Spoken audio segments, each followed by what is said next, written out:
in, by the way? Rosé. Oh. Rosé wine. You got white wine? Yeah, I wanted red, but I just didn't get time to go to the shop. But don't worry. As long as it's alcoholic. Yeah, well, exactly. It doesn't matter. Brilliant. Well, actually, that's probably just an introduction to this podcast already. So, hey guys, welcome to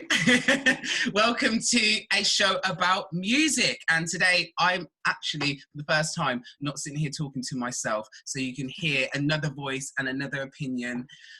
It's my first guest, and I'm so honoured that she is here. I literally am so appreciative. This girl, let me tell you, this girl is so supportive and has been such a good friend to me. And I'm so glad that she's here. She's a singer and a songwriter, and she has new music coming out very soon. So I'm going to put all her Instagram links and everything in the description so you can go and see what she's doing. She's posting on Instagram quite a bit, a lot more music, and we're going to be talking about how that's developed. She's also an Ayurvedic practitioner. Do you know what Ayurvedic medicine is, guys? If you don't, it's cool because you're going to find out. This is, from what I understand, it's like a yoga-based medicinal philosophy or something connected. Well, yoga comes from Ayurveda. Oh, really? Yoga is one of the treatment methods of Ayurveda. Yeah, so actually it's funny that yoga is more popular now in the West, or it's more well known, but actually it derives from the Ayurvedic practice. So we're going to the OG information right now. We are going to go right to the root and get it cracking. I'm so excited. So Halana, introduce you. Thank you so much for doing this. No worries at all. I'm honoured. You look absolutely gorgeous, as always. Thank you. Sun it's a good shining. Excuse to put some makeup on. Literally, like, what else is there and to do? And a new top, actually, I got for Christmas, so I'll put that on. Oh, nice. And I can see a little belly showing. Oh yeah. Flirty. I like that. Like, it clips on. I haven't clipped it on, but yeah. Sick. Nice. Cheers. Nice. Lovely. So, cheers. First of all, let's just get into it and introduce people to what you are about. So you are a singer, and you've been doing music for quite a long time since I've known you. I'm really enjoying that. What was your introduction to music? How did you learn it as a child? What was that kind of introduction for you, and why did you decide to get into it? I've always wanted to be a singer since I can remember. I was like, because I'm one of 9, so I've got 9. I've got six sisters and 2 brothers. Oh my God! So and where are you in that lineup? Are you number 1 or number? I'm the youngest sister, so I've got 6 older sisters and 2 little brothers. So I'm the 7th girl. 7th is my favourite lucky number as well, actually. But yeah, so I've got a massive family, and I always used to sing everything. Like, every time, as a kid around the house, I would just sing opposed to talking and stuff, which really got on their nerves. And I always had a really big mouth as well. Like, I was just this little girl, and I used to just shout for them at school to get my brothers and sisters and stuff. And everyone would be like, "Oh my God, who is that little girl with that massive voice?" So I always wanted to sing, and like, my dad plays a guitar, and he's like a really soulful man, and he loves his music. He's really into his music. He's got a lovely voice, actually. So I guess he kind of got me into my music, and the kind of music I like. I guess he's really into like blues, soul, jazz, and a lot of music. He grew up in the 70s, so he's got like a really good taste in music and stuff. But then, and I started to sing. I did like a few talent shows as a kid and stuff. But then I just, with that fear, when you do things impulsively as a child because you really like it. Yeah. And then that kind of teenager thing comes in, and then you hate all those things that kind of make you unique. And then all these kind of like insecurities and stuff develop. So when I started to get a bit older as a teenager, I just started to get really like fearful and anxious about singing and stuff. So I kind of had a big break of doing it. I knew it was something I wanted to do, but I was just really scared to push it and stuff, really. Yeah. I think a lot of people will resonate with that, because I think even so many people, things that they enjoyed as a child, and then as you get older you get so insecure about it for like what reason, I don't know, and a lot of people will just leave that and not pursue just it, leave it and ignore it. Exactly that. And that's kind of what I did, in all honesty. Like I mean, so my brothers and sisters, they used to be like, shut up, stop singing all the time. So I think that kind of got in my head a little bit. And then I was like, with this, I had a like boyfriend at the time that I was with for quite a while, and he didn't like me singing. Well, because there was a guy from my area who was a musician, and he really what liked age my would voice. this have been, sorry? So this was about 16, 17 by this point now. And he really liked my voice, and he wanted to do like he had a band around here in studios and stuff, and he wanted to do a little EP album. But the boy I was with at the time really hated it and was like, what, you're singing love songs in his room, and didn't let me do it and listen to it. And I mean, it's not his fault, but like kind of where I was already apprehensive, I kind of left it. And then you would, a lot of people would do. You know, a lot of people hearing that at that age are like, oh. But and also I used to have that massive thing of, you know, like the age thing, like thinking, oh, I'm too old to start this now. And I was saying that when I was like 17 or 19, and now I'm like, what are you doing? Do you know what I mean? I know exactly what you mean. Isn't that funny? It's just crazy, but like I know I've heard from a lot of other creatives that kind of do that. I think music is definitely a little bit more out of the creatives that has that pressure a little bit, I think. And I still have it there a little bit, but it's just trying to ignore those things as much as possible. But then, I kind of, I guess my spirituality and my interest in that has helped on that development to kind of pursue your real gifts and creative side of you, instead of ignoring it like you can do. And like I got a job, like an office job, and was doing that for a few years, and then I just come to this point, like I split up with that particular boyfriend, funny enough. I had this job which was a really good job that I thought I wanted, and then I was just like, what am I doing? Like what is my skill? Like, what am I offering here in this job exactly? And it was like there was like a promotion that I could have got, that I probably would have got, and then I was just like, no, I don't want it. And I left. And I used to travel. I used to get a job for as long as I could stand, and then I'd leave to travel again. And I was at that point, but I was like, I don't want to just leave to travel. I want to learn a skill. I want to learn a trade, so I can be anywhere and I can offer that. So then I went traveling to Sri Lanka and India then, and then I came back and I started back on my music a lot more. And it was just like there was a lot of things that happened, you know, like the kind of synchronicity that just is like telling you that it's the right thing to do. So on that particular trip, I think my sister gave me the book The Alchemist.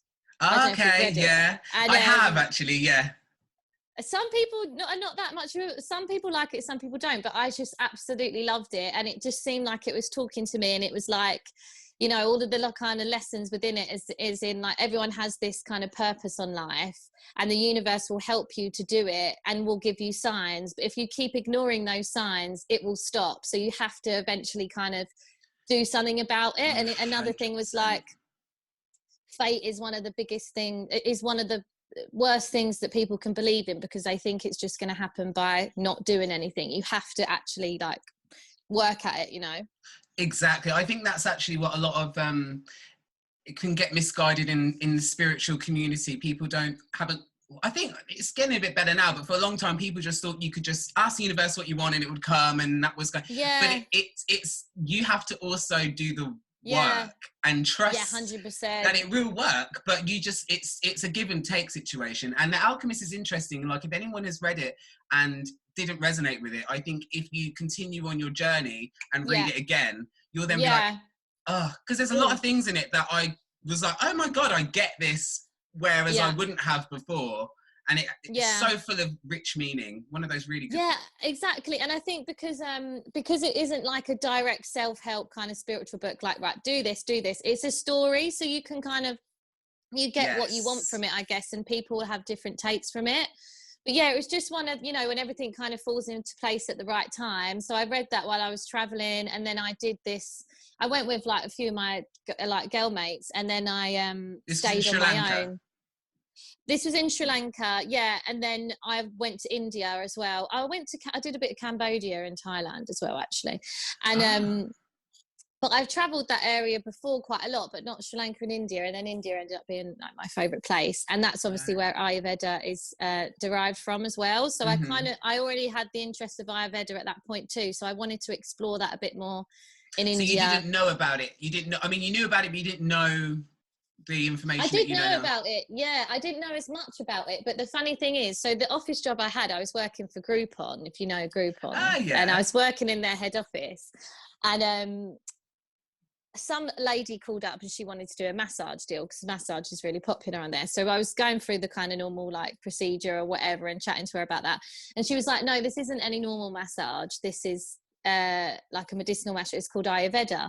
And as soon as she said the word, I just knew that's what I wanted to do, that I needed to do it. Wow. That I wanted to do it. I didn't even know anything about it, but I was like, I'm going to do that. Yeah, it resonated with something inside of you that you're like, this is... And then I had the traveling trip planned to go Sri Lanka and India, and I'd never been Sri Lanka, and it wasn't that widely travelled when I went. This was quite a while ago.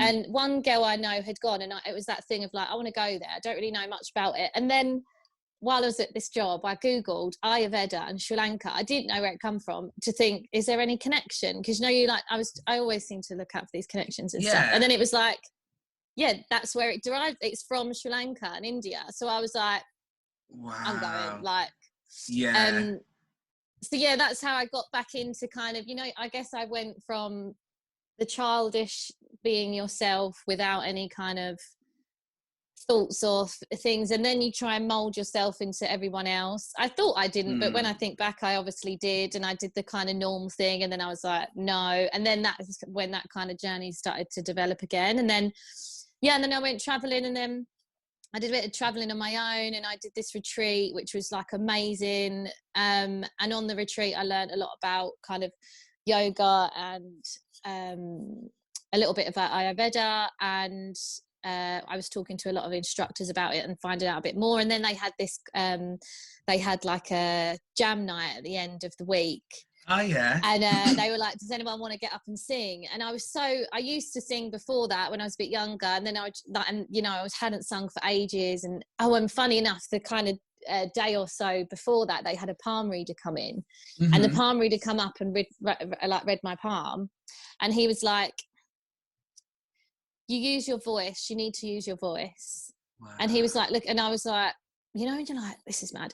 And he was like, you need to use your voice. He went, but don't worry, you haven't got to be perfect, just try it. You haven't got to know everything about it, just do it. And that was my thing. It was like, wow, oh, it's not perfect, worried about failing or not being that good and stuff. And I was just like, it was just really crazy. Anyway, so no way. And that was the day before? That was the day before. And then the jam night was there, and I was like, there's that thing, it seems silly now because this is what I do, but then I was like, I got to do it. But I was like so scared, and I was like, but I know, I've been telling myself I'm doing my singing again, I've got to do it. And then I was like, no, and I was laying on this hammock outside. It's in Cambodia, this was actually. And then I was just like, right, fuck it, I'm doing it. So I walked in, I was like, is that okay if I sing a song? Because I could hear this girl singing, she's really good. And the guy, one of the instructors, played the guitar, and he did a bit of singing, and he was like, yeah, of course. So I did I think I did Nora Jones, Don't Know Why, which happens to be my first, the first album I ever bought. And so I was like, I know that song, I'll do that. And then he was like, wow, you're really good. And then he was like, went to show me off to the man who was like the top guru guy, yoga guy. And I was so embarrassed. But anyway, and then I was like, wow. And then it was that night. And then we did the jam session the next day. But it's funny because I was like practicing before that night, doing the song, and then I was thinking no one can hear me, and then I walked out and someone was like, oh, that sounds really good, by the way. And I was like, oh yeah, I forgot we're in like these bamboo huts, like there's no sound. Oh no. Really funny. But anyway, so I did that, and then I sung, and it went well, but I actually messed it up a bit. But then I was like, it was like it didn't matter that I messed it up, and these people that I was with were just so amazing. And then I was like, and then I literally, that was the end of my trip. So I came back and I got a loan because I'd spent all my money, and I bought I booked on for my Ayurvedic Practitioner course. And then I also started this jazz, soul and gospel course with this really great teacher in Goldsmiths as well. And then I just started just like, cracking on with it again and stuff, really. I mean, I've not released anything yet, but this year it's kind of all coming together. But so if that was a bit of a long story, but that's kind of where it got me back to getting back to singing and stuff. So that's really interesting that actually, through you kind of questioning, like, what am I going to do with my life? Who do I want to be? And through your journey and finding yourself, you was able to pick up that dream that you had, that you really should have always been doing, but insecurity and doubt and fear made you not think that was what should be in your path. And then it's all come full circle because you ended up learning the Ayurvedic medicine, but also bringing you back to your music. And it's so funny because I used to think of it as like, it never went away. The singing was there always, but it never went away. And at one point when I was just like really trying to avoid it so much, I used to think it was such a burden, like, God, I wish I wasn't able to sing because it's like the pressure, but then it's just like, just surrender and just go for it. And it's amazing. But it's just funny. But I guess that's why it had to come at that time, because my kind of Ayurvedic practice and stuff has supported that, you know? So, and I think that's actually really, I'm quite lucky in that sense because, you know, being around other musicians and speaking to other musicians, and it seems it can be quite a struggle. Like it can be quite a difficult career path to try and pursue. And I think it's important to have that kind of balance and that, you know, maybe a spirituality to kind of fall back on and have that bit more of like, what are you doing it for or whatever. I mean, it is the yang to the yin, or the yin, I don't know which one's the feminine and the masculine, but it does balance. That is the balance of it. Like, a lot of musicians do need some kind of holistic practice, exactly, because it needs to, because it I don't know why. I don't know whether it's the business side or whether it's just the fact that you're trying to be creative in a world that is so not about that, you know. It is a struggle. It's because I think it might be a little bit because it is quite depleting, that because you're giving so much of yourself and you need to have that return, kind of, you know, like return and investment back, I guess, because you're really giving out so much, and then you need to kind of feel those, you know, feel that back in within yourself, maybe. Yeah, that makes sense. A lot of output, and you need to have the input to rejuvenate from that. Yeah, like when you do a performance and then you have an audience that really have enjoyed it and appreciated it, then you feel that back and you have that kind of sense of, like, you know, achievement and you know, endorphins and stuff. But say if you have say you perform with an audience or there is no audience or no one's paying attention or something, it's like, you know, really draining, I guess. So I think that's so true. Yeah, I mean, I would like to look into that a little bit more, actually, because I'm not sure exactly why, but I think everyone can benefit from a holistic lifestyle, though, to be honest. I mean, it's the only way forward now, and I think that's becoming a lot more prevalent throughout just the world. It's actually sorry, I was interrupted. No, that's what I'm writing my dissertation on at the moment, is about how a holistic lifestyle can support the working creative, a musician, in that sense. Brilliant. Yeah, more on the terms of like how these certain practices are increasing their creative output. I guess that's another thing, actually, is maybe because you're working so much without any return on investment. Eventually, you know, you have to normally provide a lot of work and really get that work out there to then reap some kind of rewards. And you're probably working late nights, you know, if you've got late gigs and stuff like that. So I guess that's why maybe the holistic lifestyle can support you a bit more, because again, just bringing back that balance of kind of like a very intense lifestyle or whatever. Definitely. So for people who don't know, what is Ayurvedic medicine? I don't even really know what it is. I've heard of it. Do you know what? I read it on, there's this tea called like yogi tea, and that was the first time I ever even come across it, because it kind of explains a little bit of that. But nice. So Ayurveda is it's an alternative health system based from India, and it's derived from Sanskrit texts, so the oldest text known to man, which you probably are aware of, and Ayurveda literally translates to science of life, or knowledge of life, and the basic kind of principles of it is it evolves around the 5 great elements, so space, air, fire, water and earth. Right. They Space can change being empty space, or like space up in the sky?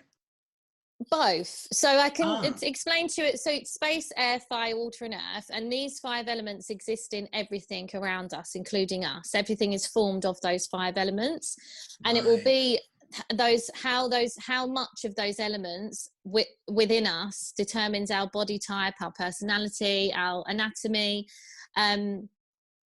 So yeah, you have space, air, fire, water and earth. And space, for example, I can tell you like a process where, and they always follow within that cycle.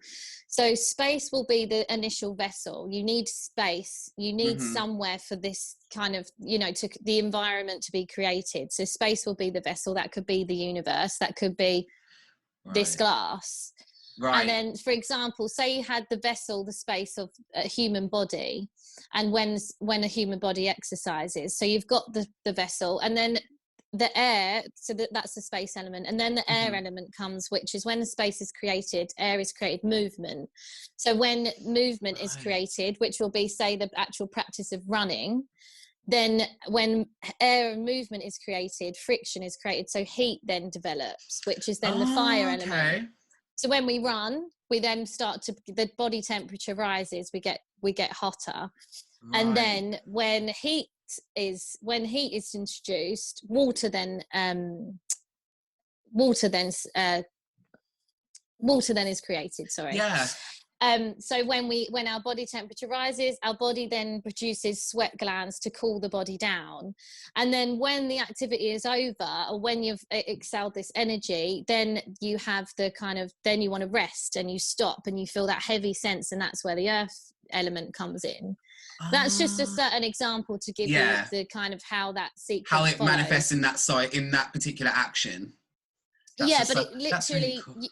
You can then start to think about that in every single concept and how anything is created, basically. So it's around these 5 elements, and then we are made up of these 5 elements, which then fall into 3 subcategories. And I mention this not to complex things, but people might have heard of these categories, where you have space and air creates vata. It's called a vata. You might say, people might say, I'm a vata body type, and then you have fire and water, but predominantly fire, which makes the pitta dosha, pitta body type, and then you have earth and water, which makes kapha body type. And most people will generally be prominent in 1 or 2. So there might be I'm a pitta dosha or pitta body type, or it might be I'm a kapha pitta and you're a high mix of the 2. But basically that is determined, and it's like our DNA, but it's Ayurvedic's principle. So it's your constitution, and that's created from conception up until you're 7 years old. So not birth, it's actually up to 7, and them 7 years you're still kind of susceptible to that. And that creates your constitution. And then and sorry, what has to happen for you to, in those 7 years, for you to be one body type or the other? So there's lots of different factors that can affect it. So you would have the body type of the mother and the father at the time of conception. You can have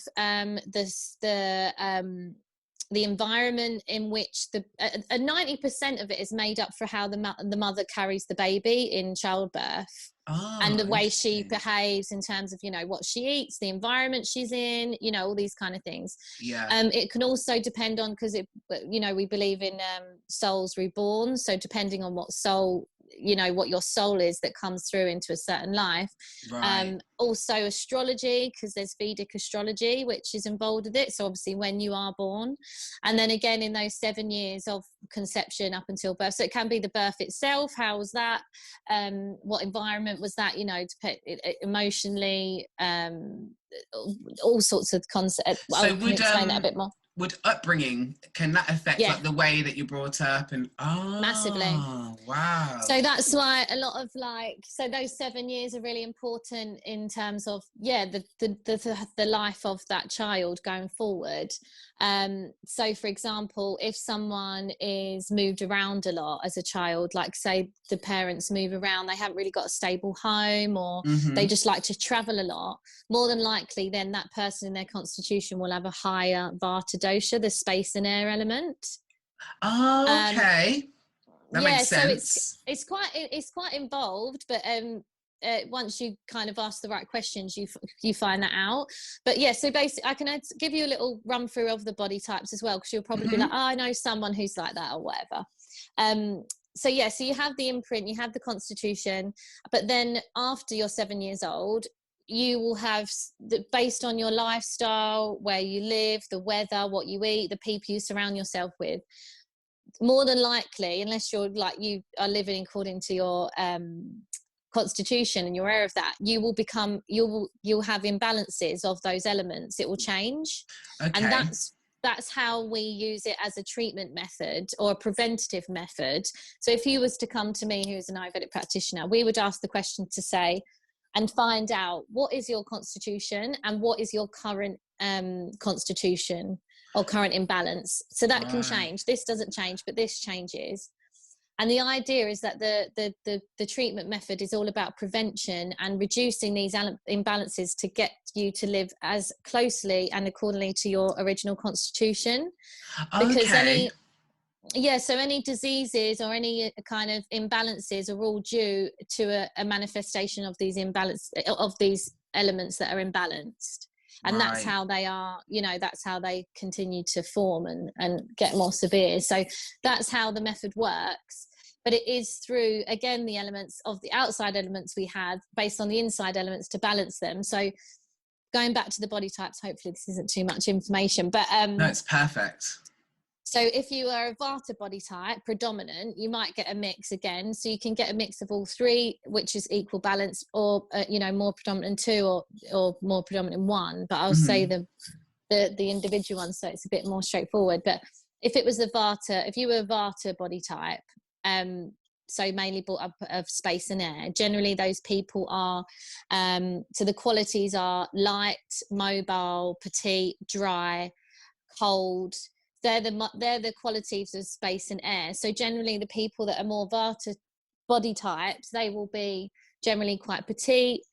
People that have a lot of energy, they find it really difficult to sit down. They will also be quite generally more thin body types and more kind of tall. And they will people that always are really cold, and they're like they really feel the cold, so their body temperature is quite cold because they lack that fire element. And also their skin can sometimes be dry and things like that, and because of that they can sometimes experience feelings and can be prone to, if slightly out of balance, feelings of like anxiety, constant, find it difficult to focus on one task and just have lots of tasks going on. Generally this is associated with creativity mostly as well, because it's like the development of lots of thoughts and stuff like that. But then it's so funny because as you're saying it, I'm like, there's people that you're like my previous boss is exactly that. Well, everything you're saying, I'm like, oh my god, that's her. That's so weird. This is what I mean. And then they can't sit down, they're constantly doing something. So that's that. And then like you ants have in the pants. Yeah, exactly. And then you have like a Pitta body type, which is the fire and water, but majority fire. And those are the people who are they are very determined. They're very successful normally. They are generally someone who takes the lead in situations. They don't really like being told what to do. Like a fire, it continues to burn high, So these people also can be susceptible if slightly, imbalanced, like there's a bit too much fire there, to stress, because they do overwork themselves because they constantly want to work and achieve and stuff. They can get inflammation of the skin. They can feel a bit agitated and aggressive at times. But they're generally quite moderate in their body type and things like this. But yeah, they're kind of, and remember we have all of these we have all of these qualities within us. Right. So we will always have a little bit of that, but there's people that are just, you know, depending on what your body type is, you'll think, oh, I'm a bit more of that particular one. Well, that's what I've found, even with astrology and zodiac and everything, is that I think some people think like, oh, like you're either this or that, but really when you look into it, it's everyone's kind of a little bit of different mixes of the same ingredients. 100%. And some a little bit more. It's actually a bit like a curry, because I heard that with curries, a lot of them have the same spices, but depending on how much of each spice is in the curry, it dictates the type of curry it is. It's funny because it's true. I've done quite a lot of Indian cooking classes when I've been in India, you know, and they do the same. It's the same ingredients. It's literally all turmeric and cumin and but they use little bits like what you said, and it tastes completely different. Yeah. And like they might add coconut milk in one, and they might add a tomato, but that's another thing. So coconut milk and cooling qualities reduce high pitta. So if you've got a high pitta, you'd eat that kind of food. And if you were of someone of vata, with reducing that heat, tomato and spices have more heat, so you would have more of that. That's kind of how it works, is that you balance these things out. But just to round that up, so if you're a kapha body type, the earth and water, oh no. Oh, your picture's gone. Oh.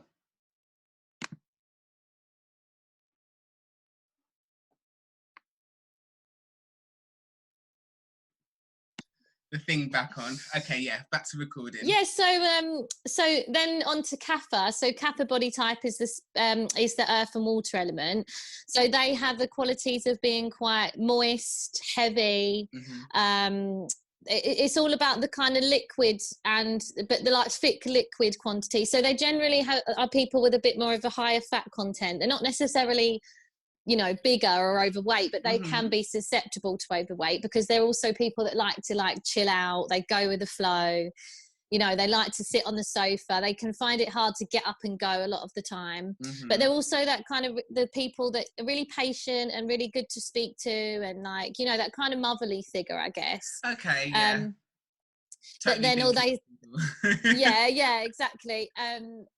But they also, I guess, they can be more susceptible to, maybe excess weight, overeating. You know, they kind of eat even if they're not hungry, they'll just eat anyway, kind of thing. And that's that. Like, we all have the body types will have all different like challenges just to keep ourselves in check, and that might be something of that. Right. Yeah, but hopefully that's made you think of people, because you automatically can, when there's someone who's really like more predominant in one full body type. And I'd always look at, like, when I'm in the street or speaking to people, I'm already thinking, oh, they're a bit of this or they're a bit, like, I already kind of know, sort of thing. Yeah, which is really interesting. So I think Ayurveda is something, it's like, for me, common sense. It feels like when I was learning it, it's like I knew it already, but they were just giving me a definition for it. I was just like, I just couldn't get enough of it. Do you know what? It's very much similar to songwriting, in the sense of that I found going to uni, in a sense that you can write a song intuitively and you can just do it, but you don't always know why it's turned out that way. But as you learn the tools of songwriting and like chords and whatever, then you're like, oh, I know why I wrote this song in this way, and why there's these building blocks. It kind of makes sense. Even, you know it, 100%. But you just didn't know that you knew it in a weird way. Yeah, no, it's true. And it's the same, and I use the exact same word when it comes to Ayurveda, is learning. It gives you the tools for you. It gives you tools to understand yourself more. And the whole point of it is to give the power back to you as a healer on your own body, opposed to relying to, you know, a doctor or medication. The whole point is learning more about yourself, and then the tools you need to kind of keep yourself as happy and as balanced as possible. And just going on from what you said with the yoga side of things, how we then do that in terms of the treatment methods is through your diet, lifestyle, herbalism, yoga, meditation, and massage techniques. And it's all about where those elements sit and all the different things around us, and being aware of that and what elements suit you in terms of what you need to have to balance out, you know, what you might have an increase of. like I said, if you have excess pitta, excess fire, and you're feeling a little bit stressed, headaches is associated with high pitta, you're getting like inflammations of the skin, you feel really irritated, maybe it's been a really stressful week or something, then you want to try and avoid garlic, tomatoes, spicy food. You want to encourage more coriander, coconut, aloe vera within your diet. You want to make sure that you're having a nice cold walk. You know, get some fresh air and maybe put the heating down. Also, like rose is really good if you want to have like a rose scented bath. And there's certain yoga positions that induce cool, calming effects, and there's certain pranayama exercises, and there's certain massage techniques that will, you know, give you that balance through the like opposing element, basically. And that's how the treatment method works, really. Right. That makes a lot of sense. It makes sense, even though it's like a whole new way of thinking, but it makes more sense than, I mean, our approach to medicine, especially in the Western world, is like, oh, I've got a headache, have a paracetamol. Like, what's that do? Like, why? We're not really thinking about where this is coming from. No. And a lot of people treating the root cause. Exactly. In a way that you wouldn't necessarily think automatically, but actually when you think about it, it makes so much sense. Like, yeah, if you are too hot, and like hot can come in heat, but it can also different be your anger emotions, as well, mind, temperament. Exactly. And it makes sense that if something cools you down in one way, then of course it's going to. So am I right in thinking that you have your particular did you call it constitution? Your constitution, your body type, like your original body type, you could say. Right, your like original state that you should be in. And then do you kind of have phases where you're going to, like, I like, for example, I could be like a pitta, but I could have sometimes where I'm going through a vata period. Does that make sense? So also the seasons are alone have their own vata, pitta, kapha phases as well. Like obviously summer is a pitta season, so we already incorporate these principles anyway, in that even you could say in summer you drink white wine because it's more cooling, and in winter you drink red wine because it's more heating. And even the foods we eat are a bit lighter in the summer because there's that excess heat, and in the winter it's warmer. And this is actually, so we're already kind of doing it, and it's just tapping into that a little bit more and listening to your own body, because it will give you the signs. But obviously when you know the tools a bit more. But one thing that I think, if anyone was listening and wanted to find out what can they do, is that the earth and the environment you're in is already doing that for you. It already knows. So what we always say in Ayurveda is you should eat a diet of foods that come very close to where you are from, like grown where you're from. So obviously we have things that are imported from so many places, but really we should be eating the things that are sourced and grown within the environment we're from very closely, because that we're in the same environment as where that food is being grown. So the earth has its natural intelligence that it will do that. So, you know, we have the vegetables that are grown in winter, which might be more kind of like swedes, carrots, roots, like root vegetables. They're more heating for the body, and that's what we need in the winter. Whereas in the summer, what will grow in our environment will be good to eat within that season. So even just shopping in your local greengrocers that doesn't stock these things that are from, you know, different climates and countries, you're automatically doing that anyway, and you kind of don't have to worry about it, because, you know, you're just using the intelligence of, you know, Mother Earth or whatever. Which is why, I guess, another reason as to why I like eating organic and from your environment makes people actually healthier, because it has that side to it as well. And processed food has excess pitta, excess fire. Is that because there's more, I know it's not, but like there's more air and movement in that food, like maybe digesting it or to produce it, that it's cause, because if you said like the air and the movement causes the friction, which is the fire. I've kind of not really thought about it in that sense, but more than likely 100%, because there's so many different processes and it's taken it away from its natural form. So then that means that then your body has to then go through all of this other forms when it's digesting it to get to that, because to get back to the nutrient that it was originally, like, before the process. Exactly. So it's all Ayurveda also result everything is evolved around the digestive system, the digestive fire. So what we put into our body, if the digestive fire is working at its optimum level, then we will take the nutrients and everything we need from the foods. But if we're ingesting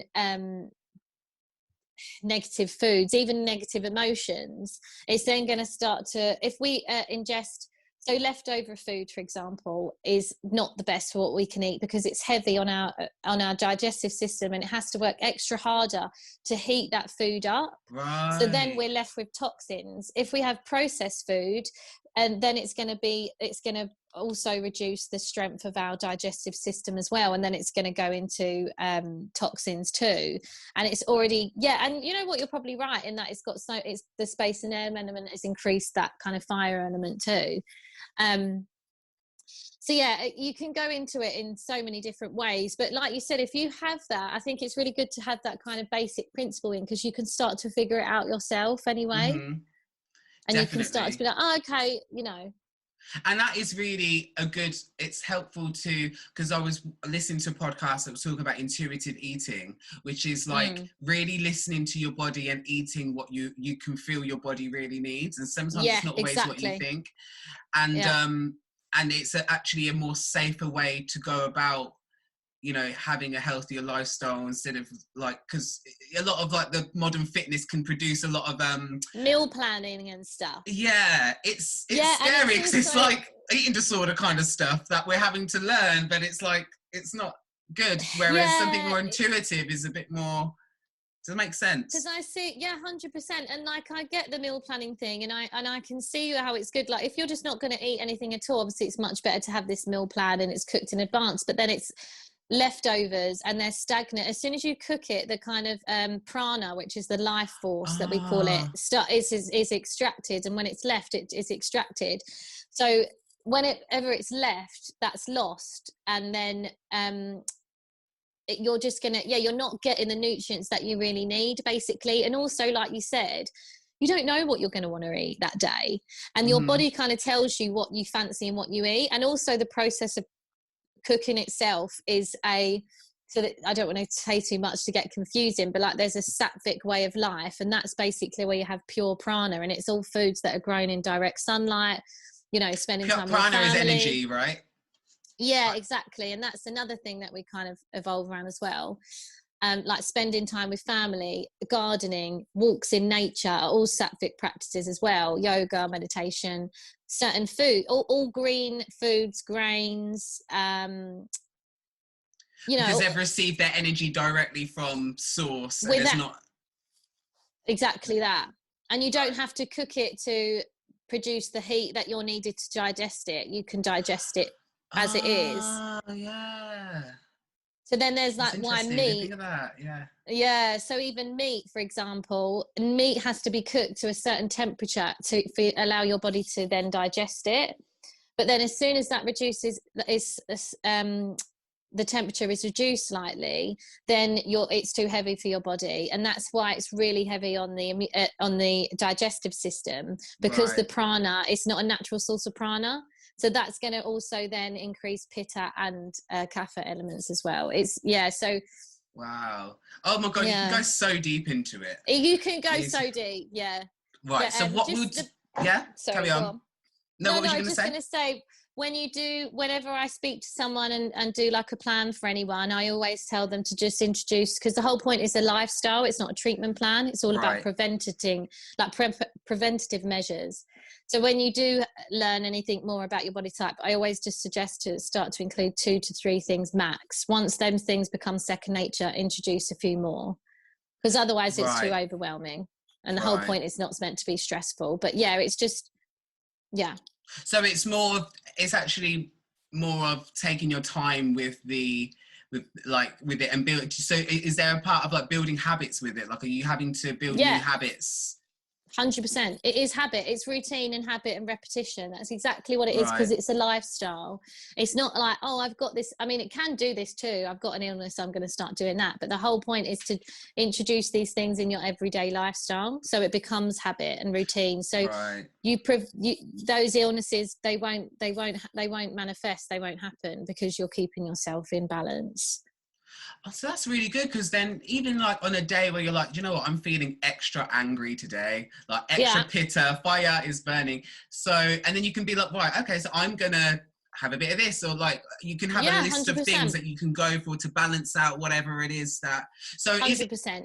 So we'll just quickly, I mean, we're going to go into the song a little bit, but I just wanted to ask one question. What was it? Oh yeah, is it like if you're feeling extra fiery, you need to use water to balance that? Like, what balances out the other? Do you know what I mean? Yeah, there's lots of different things, but just as like, if someone's feeling a certain way, they can do it. So if it was excess vata, like, you know, say you're feeling quite anxious or feeling that's air and space. Space and air, yeah. Space and air. Oh, just to say, also, because we live in this Western environment, all of us will have an increase in vata and pitta anyway, because of the way it is. Right. But so if someone is feeling an increase of vata, a really good thing they can do is do a self-body massage with warm oil. So you just literally sit and massage your body. I mean, you go across the joints and stuff, but you can just spend that time to sit and massage your body from the top to the bottom. Another thing really important, if you have excess vata, which is like the anxiety, can't sit down, can't concentrate their thoughts, like can't sleep, is to introduce routine. So really important is to have, and normally something they don't like to do, is whatever you're eating. I mean, obviously you can go into specific foods, but just try and make sure you're eating breakfast, lunch and dinner at set times. If you can get them set times that day, and then you do that for that whole week, you'll already feel better, just to start that one little practice of routine. It's just routine and regularity, because their thing is irregular. So you want to just induce that regular rhythm, basically. So that's one tip you can do for excess vata, so excess anxiety and stuff like that, dryness in the skin. And then if you've got excess pitta, so you can introduce coriander, aloe vera, coconut, cucumber in your diet. So a really delicious smoothie which you do is like cucumber, coriander, celery, coconut milk, blend that up, have that. It's really nice. I definitely have high pitta sometimes, and I am pitta body type Taurus as well. Nation. Yeah. That's why. Yeah, that's so funny. And so yeah, you can introduce a smoothie like that. Making sure that you don't work in direct sunlight is another thing, and taking breaks from work and just having time to just sit and do nothing, because a lot of the time we find it hard to not do anything, that we feel like we've always got to achieve something. And there's also I forget the exact Sanskrit name, but there's a pranayama technique where you use your tongue. I can find it out after, actually.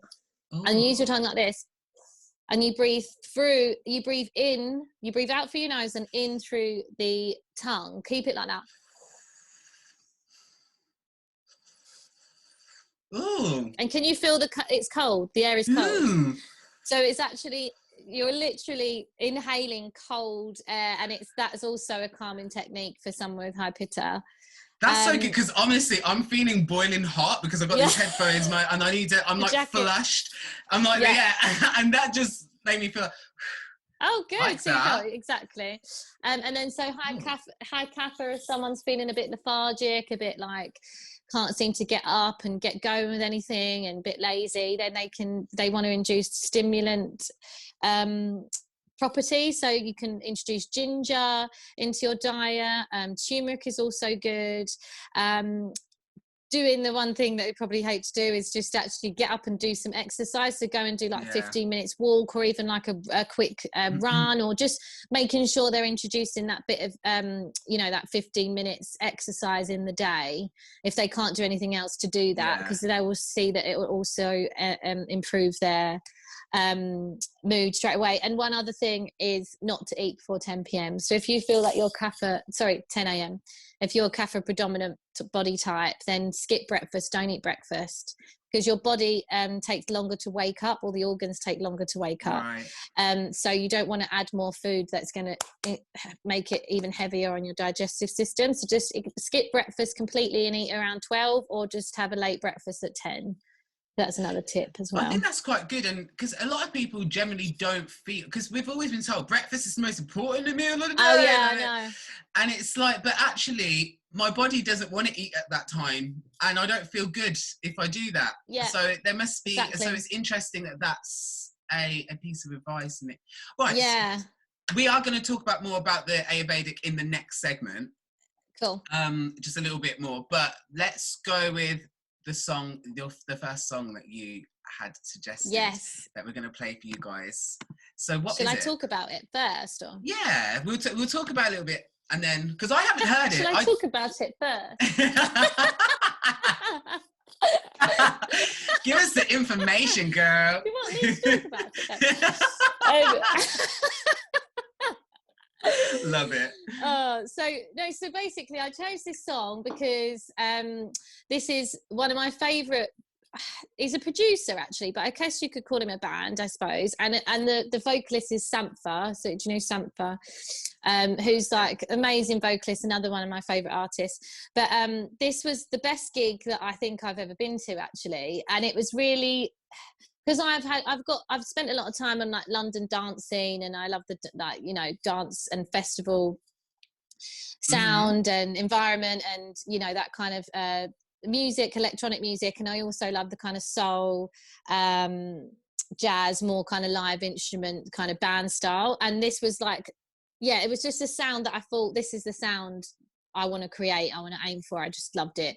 And this was the gig that I went to, and Sampha was singing, and Subtracks was doing like it's like a live production, also some instruments as well. And I just loved, I mean, this is a long time ago, but I just caned this song and I just love it. So I thought I'd do this one because it was quite important in my kind of music development, I guess. So I love that. So would you say this does represent like the kind of music you want that you're doing? Is this is your sound? Yes, I mean, I'd love that to be associated with it 100%. But that's definitely a really big influence for me, 100%. Yeah. Oh, I love that. So let me get this. You sent me the song. I don't even know the title. So it's called. Sorry, it's Subtracks. Yeah, you introduced Subtracks. So it's a song from Subtracks featuring Sampha, and it's called Hold On. Okay. Amazing. So we're gonna play it for you guys. Well, let's party! So we'll play it for you guys. That shouldn't be playing yet because we're not paying for copyright. If you're listening on Spotify, you'll be able to hear the song. If you're not listening on Spotify, then sorry, you're just going to hear us talk. You just have to put it on yourself. Yeah. YouTube. So let's have a listen and we'll be back. So we are back. That was Subtract featuring Sampha. And is it Sampha? Sampha. Yeah, Sampha, yeah. Hold On. So what did you guys think about it?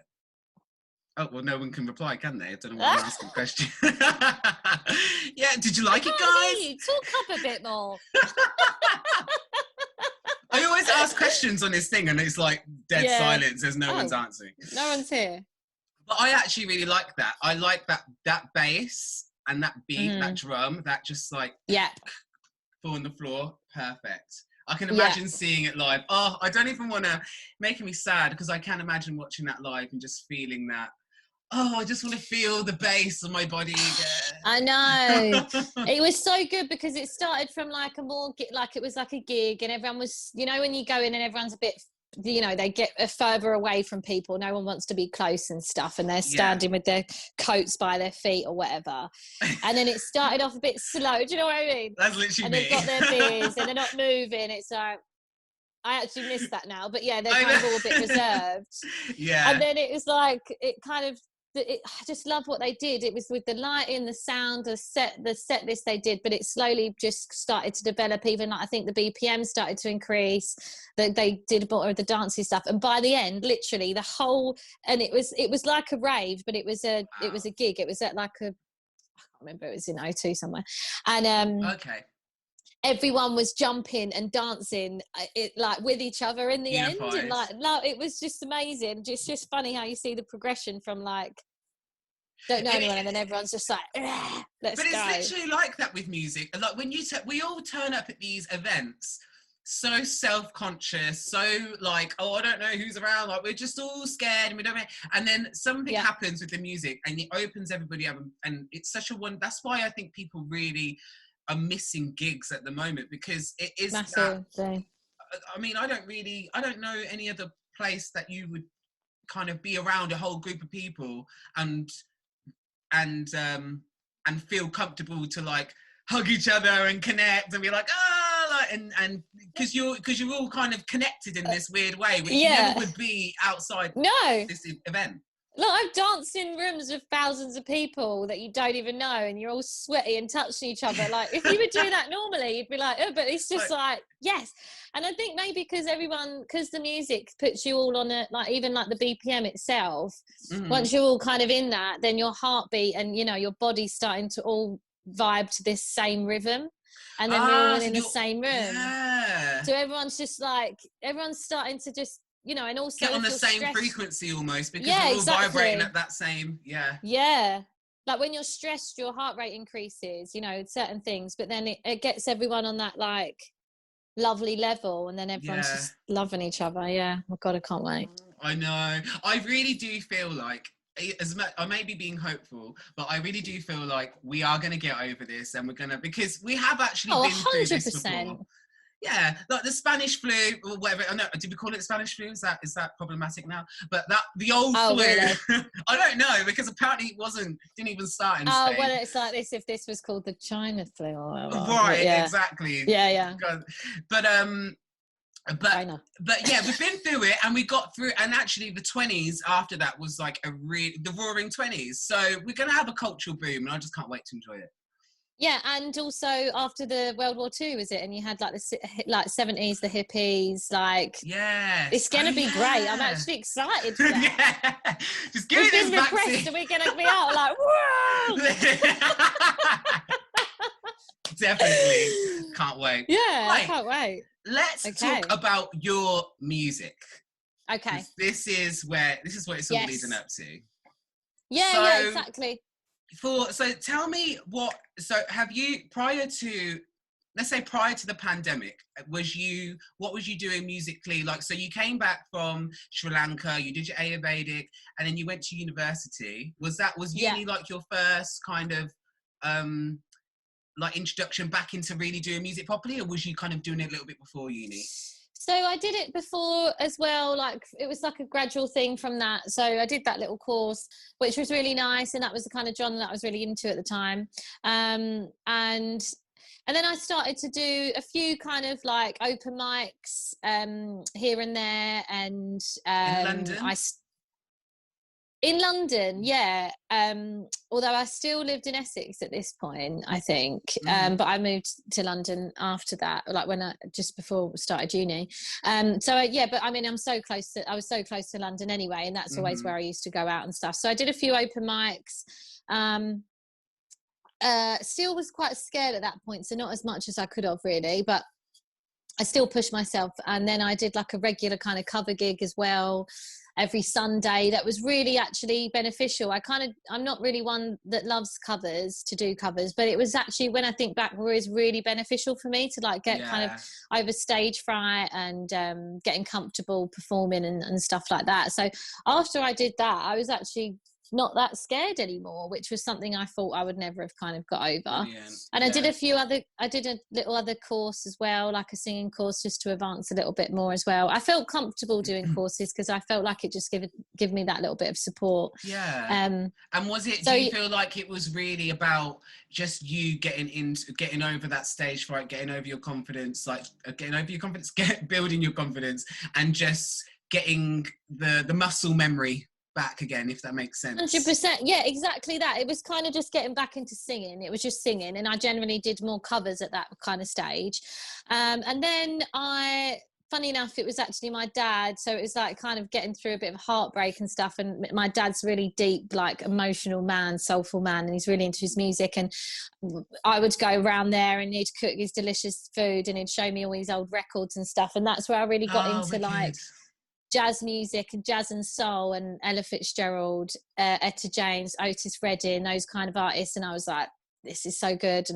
And it was when I really started to connect with lyrics, and before then it was just like kind of singing really, and I always thought I could never write a song. I always told myself I could never write a song. It's like that thing, as soon as you tell yourself something, you've limited, it's not an option anymore. So it was, I didn't entertain it, I can't do it, you know.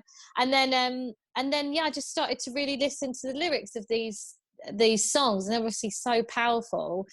And yeah, then I just started to write music, and I bought myself a keyboard, and I was doing like the cover gig at the time then, like every Sunday and stuff. So I was kind of doing that, and also it was getting a bit tedious as well. So I was kind of like, it pushed me more into what I wanted to do. Right. And then I didn't really know any piano at that point. I was just kind of doing it by ear. And then I wrote a few songs, and they actually was quite good, I think. And then, I think I showed some of my family and stuff or whatever, and then they were like, that's really good. And you think they always say you're good or whatever, but like I think it was all right. So then I thought, do you know what, actually funny enough, this was in Sri Lanka again. I went traveling again. And I didn't, me starting uni was a completely last minute thing. I was traveling again in Sri Lanka. I was with my family over Christmas. We all like to travel, and yeah, I was just sitting on the balcony just before Christmas, and I just thought, I think I was like thinking, oh, I might have to get a job. And I was like, no, I'm not going to just get another job. I'm going to do this music full time. Like, I'm going to push it full time and really like push myself to it. I was already doing Ayurveda a bit. I had another job as well, and I was still doing my singing like at the weekends and doing that. And then I was like, right, I'm too busy, and I need to take one of these things away. And the only one I'm prepared to take away is the one that's giving me money. So I'm going to drop it. And then I just looked at uni, and I was on the phone, and I just looked at unis, and I found ICMP. Yeah. And I enrolled on that. I went to quite a few different unis actually, and kind of had interviews and stuff like that. But then, yeah, I went with this one. I think I liked it because I didn't find it intentionally. It wasn't pushing advertising so much. I had to really search for it. And it was the oldest, the first contemporary school in London as well. And, you know, you get a lot of kind of bad reviews about stuff. And I was also I was looking at doing a jazz degree at Middlesex, but then it was a lot of covers. I mean, sometimes I think maybe I could have done that, but anyway, I didn't. And I chose to do this because I wanted to really go into like the songwriting, individual artist development kind of thing. And then it's just, I've had that time to just hone in on that more really. Yeah. And now that's completely what I like to do. I write songs. Yeah. I definitely recommend for anybody who wants to be an artist, education. I think if you can do a uni course, I think it's really, now that the music industry, they're not really they like you to kind of jump your own career off first before they really invest in you, whereas before they would just kind of invest in lots of like random people that were unknown and build up their careers. Now you have to do it yourself, and I think the only really way that people can access that information and access the studios and the instruments and the money, like because student loans help, is through education. So if there's anybody, and it's funny that you said it was like a last minute thing. My choice to go to uni was like very last minute, and if like one thing didn't happen, then I wouldn't have ended up there. And it's all very and I think that's probably why a holistic approach, like we were talking about, helps with musicians, because this is one industry that is completely almost spiritually led. Like there's no like linear way of getting a job. There's no like lots of people in the music industry, it's like, oh, I was just at this place one day and I bumped into this person and then they got me to my next thing. And so it is very much that you just have to be ready to get the work. It's not about finding the work will come to you. You've just got to make sure that you're putting yourself out there and doing 100%. Doing what you need to be doing. And putting yourself in the right places, I guess. You've put it really right, because that's one thing about which is quite difficult when you go to do a degree in a creative industry or creative field, is that there isn't one answer. There isn't that, and they can't tell you this is how you do it. They're just kind of just trying for you to kind of giving you different tools again to access that creative part of you. And it is the same thing. It is in a holistic approach, and I think a lot of people who are creatives will always kind of like draw on those principles as well, because sometimes it can be frustrating that there isn't just a one way and it isn't an easy way, but at the same time it wouldn't be what it is if it wasn't. Exactly. Yeah. What style of music would you say how would you categorize your music or explain it if someone wanted to know? I find this very difficult because of this, specific genres and stuff. And the closest I've kind of got to it, I guess, would say trip hop is a name of the genre that seems to fall under the kind of genres or disciplines that I like. But it's a combination of electronica.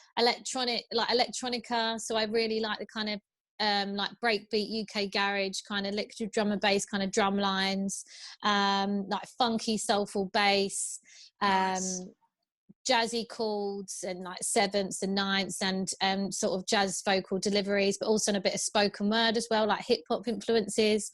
It's kind of like a mix of that really, and also my lyrics and my songwriting obviously derives a lot from my kind of Ayurveda and spiritual kind of practices as well. It just seems to naturally happen that, I talk a lot about our connections with the elements, our connections with nature, when I refer to certain like kind of certain issues that come up in my life. It's normally built on those kind of connections and stuff like that. Even in terms of like the sonic sound that I want to create and that I do when I do like a bit of production and create demos and stuff, I'll always normally use quite a bit of sound effects, and I'll kind of think of like, so the project that I'm working on now, which will be like my debut release, the kind of idea of it is to work around those elements. So it will be like a 5-track EP or kind of collection of single releases from the space, air, fire, water and earth. And the songs won't be like as direct, okay, this is what it is, but it will talk about their kind of, and it didn't like forcefully happen like that. I just wrote these songs and I saw that they fit into these different categories. So I kind of it kind of just went like that. But even like sound effects of like the ocean or, the jungle. And I've actually taken it from when I've done treks in India and different places, and I record it on my phone, and because I'm like, and then I use it in the tracks and stuff like that. I really like that kind of. So do you have recordings of like the jungle in India that you was? Yeah. Oh, yeah. Excellent. And I'll bring that into the track and stuff, just because I really want to. My songwriting is more, and I think a lot of like the tutors have said and stuff, which is really nice, that it's not like a conventional song. Okay, here's the structures can sometimes change, but it's more about telling a story. It's like really about putting that person into that context and, evolving through this story, opposed to like, okay, the chorus goes there, the verse goes there, that's where the bridge is. And I mean, they probably will sometimes fall like that as well, and you do have to do that in certain respects, but it's more about having that kind of emotion journey storytelling for me, definitely. Right. Yeah, and which I hope to. Yeah, and that works perfect in like, I feel like in this day and age with social media and stuff, the only way, and like with the way branding is and things, the only way you're really going to be able to connect with anybody, whether it's you're doing music or film or anything, it's all about the story that you're telling and how you tell that story. Everything is storytelling. Even social media, advertising, it's all storytelling. And so I think with music now, we can break out of those boxes and boundaries, having like verse, chorus, bridge. Do you know what I mean? Yeah. You can mix it around, and people are a lot more receptive to it, especially because people now want new stuff and I think people's minds are constantly opening, aren't they? It seems, and like. The trend at the moment is a bit spirituality and more like going against the grain, which is great, really. People can kind of talk badly about it, but why would you if it's something that's of benefit to other people and is the right thing to do? So I think it's the perfect time for it, actually, funny enough. So those thoughts of like, the age thing and all them, and maybe it was just all meant to happen because this is the right time kind of thing. So I'm excited about it, to be fair. I also think with the age thing, I was thinking about this earlier, like, and it's really, I think it's really cool that we're seeing a lot of women who are in their late 40s, 50s, some 60s, like Madonna, who are still able to work, and people still are like, it's good that, because I think for women, a lot of, especially for the way it was before, it was like when you're like 16, young and pretty, that's when we want you, and then you're like done when you're like days, which is such a waste of time, because women really become like, get really like at their peak when they're in their 40s. 100%. I really do, especially 100%. men maybe as well. But and so I think now we're at this time where we can, where we actually want to see adult men and women doing these careers, and that they can have them, it can extend for a lot longer. And thank God for Botox, because without Botox, exactly. I mean, but you know what I mean. No, I know what you mean. And it's like, I think that's good, because again, and because of what's happened, it's mainly independent art, like independent artists is a massive thing now. Back in the day, maybe it wasn't. So now you haven't got to rely on the, you know, music industry saying, oh, you're too old or you're too this, because you don't need them. You can do what you want, and people now find what they want. So if there's people that want it, they'll find you, and the same back, really. And when I think about it, if I was like writing songs and releasing them when I was 16, 18 or whatever, to probably be like superficial shit, like, really, I wouldn't want to sing about it anyway, like. So oh my God, can you imagine the songs that you wrote when you were like that age? Can you imagine if you actually put them out and like released them? Oh my God, I know, I'd be like, delete. No. I mean, I don't know, because it's context for people of that age, but it depends who you want to listen to your music. Like, I'm not being funny, Erykah Badu, like, amazing. Incredible. Would you, like, forever. she's not, do you know what I mean? She will never, like, she will always look like this when she's 100 years old. We will always still love her music. Like, she's going to be doing that for the rest of the planet.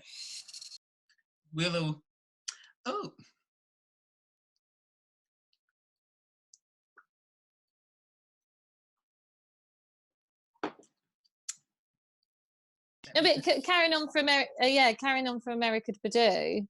I can't remember. Go on, what you were saying. I think you were saying something on that. I think we would just say, I was just saying that she'll always, like, she's ageless almost. Like, she will never be out of fashion. She'll never not be cool. Like, she's incredible. But I think that's because, again, she's authentic to herself. Like, that's her. She's cool as fuck, and you can tell, because that's what she'll continue to do, whether there's people watching her or not. Do you know what I mean? So that's just her creating. So I guess that's also a thing of making sure that you're authentic and doing what is really what you want to do. That's why I don't really. Sorry. No, sorry, go on. No, I was going to say, she was actually the first artist during the pandemic to do like a live online streamed show. Right. And she actually had her own streaming platform built specifically. Wow. So, I know, she's just amazing. And she charged people, I think, $1 to $3 to be able to watch it. And she would change, like, you could vote for what set she would be in. Like, it was all very intricately designed, and you could choose. And she sounds like she knew about it before. Well, she could. Either she knows some people, or it's Erykah Badu. She started all this, didn't she? She has released the coronavirus. That's was the platform Microsoft Teams by any chance that she created? Imagine. Like, just happens to be it. I take back everything I said. No, I mean, it was a while. I think she found a company that was able to build. I don't think it's like a streaming platform you can use, but it was just so that she could do a high quality. Because to be honest, technology wise, we were not prepared for this pandemic, because our live streaming kind of sucks. Like, the quality isn't. I know, yeah. Well, I remember using Zoom for some meetings, and then, like, you'd never pay. I used to do it, and then I'd just hang up before it got to an hour, and then ring back again, I think. And then, is that what you would have to do? That you could get it free for an hour? But then when this happened, I thought, wow, they're going to absolutely love this. Like, no one really used it that much, I don't think. No. I only spoke it to speak to friends that lived in other countries and stuff. But Yeah, funny. Yeah, but she's amazing, and like other artists like that. So I don't really. That's why going back to like the whole rushing your kind of music releases or journey and stuff. Like I'm not going to do that now. I felt a bit of. I mean, there's always that bit of pressure, and I definitely want to release stuff. But like, because I've got this band project going on, I'm just going to wait until we can get together. I'm definitely will release something this year, but it might just be a bit. I thought it was going to be the beginning of the year, but it's probably going to be a bit later. But I'm fine with that as long as the sound is great and it comes to what it should be. So exactly.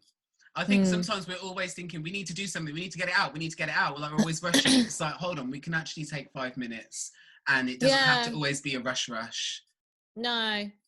And how did you sorry, carry on. No, it's about balance, isn't it? Because there needs to be a balance of the two, because otherwise you can sit on something and you'll never let anyone hear it because it's not quite perfect yet. And I know I can do that too, but I really feel I'm like, no, them songs, because these songs that I'm going to release, some have been there sitting there for a while, some are maybe only a month old, some maybe 3 years old or something. But I'm like, I need to get them out now. I've got more to do, like other things I want to do. But well, you need to get out the one that I like, my favourite one. Oh, I know. Do you know?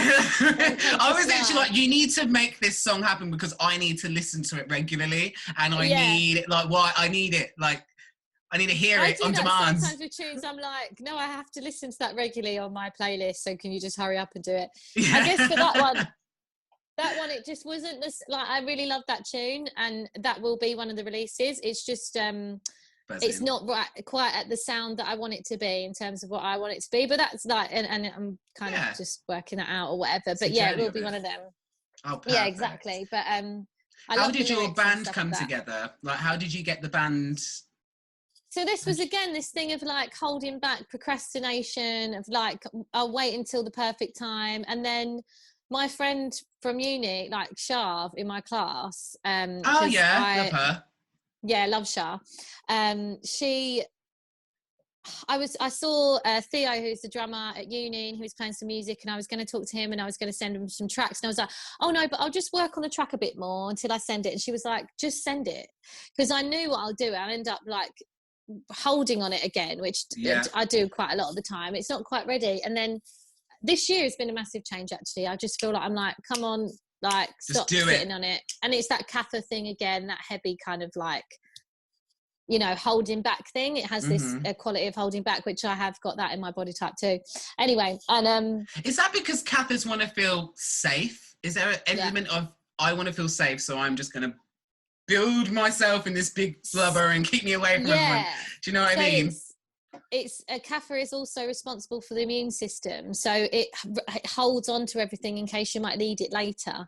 So also if someone of Kapha predominant and they're maybe slightly out of balance, they can qualities of being quite needy. Right, so they can like, if someone's really needy to you, it's because they're like, it's like that sticky quality. They stick to you. So sometimes you've got to be a bit like, shift the dead weight of like, just, so yeah, she said to me, she was like, there's people with half as much talent as you doing a lot of stuff because they're confident and they're just going for it and they're not worrying about that. And I was just like 100%.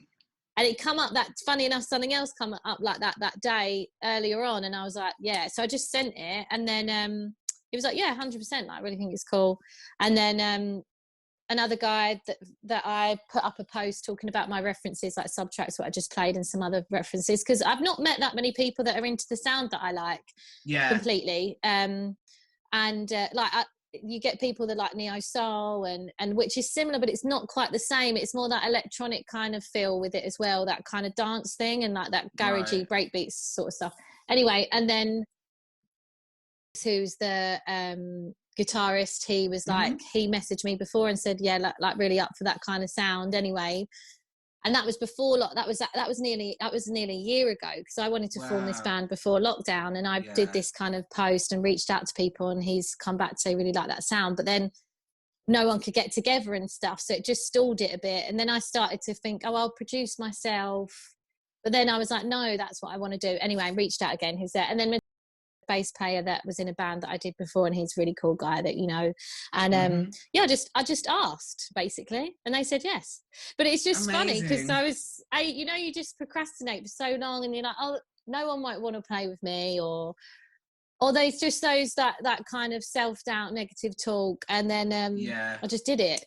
It was like, just did it, like, get out of your head and just do it. Like, it's crazy that, because we really do. I'm very much, I'm exactly the same where you were at, in terms of like, I don't want to send my stuff to people and be like, oh, do you want to help me out? Like, do you want to be a part of this project? Oh, is that okay? But don't worry, if you're not sure, don't worry. Like, and I talk like that, and I'm like, exactly. Where it should just be like, hey, do you want this? No, okay, move on. Like, it's not even, we make it into such a thing.